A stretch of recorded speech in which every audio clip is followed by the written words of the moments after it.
आदाब, नमस्कार, सत श्री अकाल, अस्सलाम वालेकुम। मैं अहमद, आप देख रहे हैं बिजनौर स्पीक न्यूज। मैं आपको बताता चलूं, एक ऐसे सांसद मरहूम मुनव्वर हसन साहब जब वो रास्ते से गुजरते थे तो लोग उनकी मोहब्बत में जहां वो रुकते थे तो चारों तरफ से घेर लेते थे। एक आम आदमी ये कहता था किराना का कि अगर कोई बड़े आदमी को कोई काम हो तो मुझसे बताना, मैं गरीब आदमी हूं लेकिन मैं तुम्हारा काम करा दूंगा। क्योंकि वजूहत ये थी कि उनके सांसद उनसे बहुत प्यार करते थे। उसी विरासत को आगे बढ़ाते हुए आज उनकी बेटी जो किराने से होती हुई दिल्ली गई पढ़ाई के लिए और दिल्ली से लंदन तक की पढ़ाई करने के बाद फिर वापस दिल्ली संसद में आकर बैठी, और जब वो संसद में बोलती हैं तो लाखों जो बेटियां हैं हमारे देश की वो उनसे प्रेरणा लेती हैं। हमारे साथ किराना की सांसद इकरा हसन जी, सबसे पहले उनका इस्तकबाल है। इकरा जी, सबसे पहले आपका इस्तकबाल।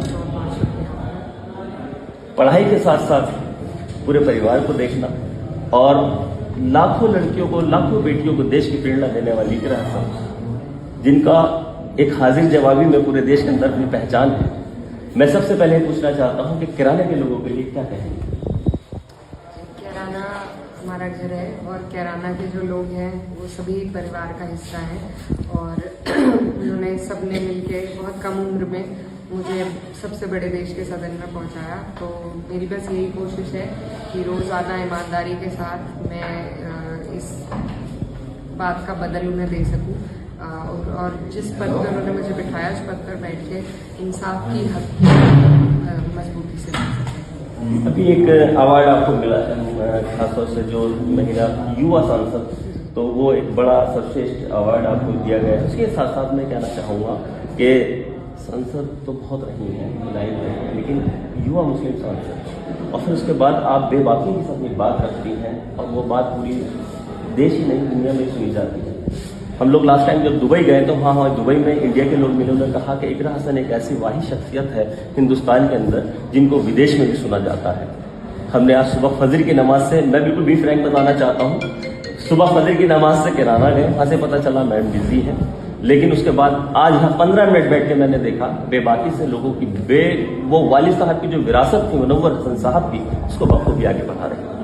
इकरा हसन जी, बेटियों के लिए क्या मैसेज देना चाहेंगे? बेटियां आपसे बड़ी प्रभावित होती हैं देश की, कोई डॉक्टर बनना चाहती है, कोई इंजीनियर बनना चाहती है, लेकिन राजनीति में नहीं आना चाहती। राजनीति में अगर आना चाहे तो कैसे आए? आपको तो विरासत भी मिली है, उनके लिए क्या मैसेज देना चाहेंगे? अभी हमारा जो देश है यहाँ पर हालात ऐसे हैं कि चाहे कोई विरासत के पायदान पर चढ़ के आया हो या कोई अन्य तरीके से पहुंचा हो, अभी बहुत कुछ इस समाज में बदलाव की ज़रूरत है। महिलाओं के लिए हमें इस समाज को और सुरक्षित करने की ज़रूरत है। क्योंकि हम महिलाओं से और महिलाओं से, बेटियों से मैं यही कहना चाहती हूँ कि अपनी जगह हमें सशक्त रहना है, अपनी जगह हमें कोशिश करनी है कि हम अव्वल से अव्वल तालीम हासिल करें। और मुझे लगता है कि सिर्फ तालीम के सहारे ही हम आगे बढ़ सकते हैं। कोई भी अगर मुझे ये विरासत में मिला है तो उस विरासत को भी आगे बढ़ाने का अगर कोई तरीका है तो वो तालीम ही है।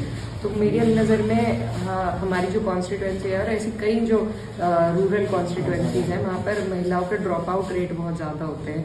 तो अब फिलहाल जो उत्तर प्रदेश में सरकार चल रही है इसमें शिक्षा का स्तर जो घटा है, किसी भी स्कूल में, हमारे किसी भी कॉलेज में पूर्ति नहीं है अध्यापकों की, बच्चे नहीं पहुंच पा रहे हैं, सिर्फ ढांचे बन के रह गए हैं। तो कमियां सरकार की है, कमियां समाज की भी है, कमियां सुरक्षा की भी है, लेकिन उसके बावजूद कुछ बच्चियां मेहनत करके आगे आ जाती हैं सिर्फ अपने बलबूते पर, अपनी पढ़ाई के दम पे। तो बस वही आज के दौर में हम कर सकते हैं कि हम बेटियों को प्रोत्साहन दें। जब मैं छोटी थी मेरे वालिद ने हमेशा मुझे बढ़ावा दिया और मुझे लाड प्यार में मेरे भाई से उन्होंने और ज़्यादा आगे रखा। तो उससे बचपन से जो कॉन्फिडेंस बिल्ड होता है एक बच्चे का, जब माँ बाप इस तरीके से प्रोत्साहन देते हैं, तो मुझे लगता है घर पे सभी को वो करने की ज़रूरत है कि बच्चियों को हम बढ़ावा दें, उन्हें ये समझाएं कि वो किसी से कम नहीं है, कि वो सब कुछ कर सकती हैं और उनके हौसलों को बुलंद करें और उन्हें पढ़ाई के रास्ते पर चलाएं। और मुझे उम्मीद है कि किसी भी काम पे, कोई भी काम हो, चाहे सेना का हो, चाहे देश को चलाने का हो, चाहे अंतरिक्ष में जाने का हो, जितना अच्छा काम एक बेटी कर लेगी वो कभी भी बेटा नहीं कर पाएगा।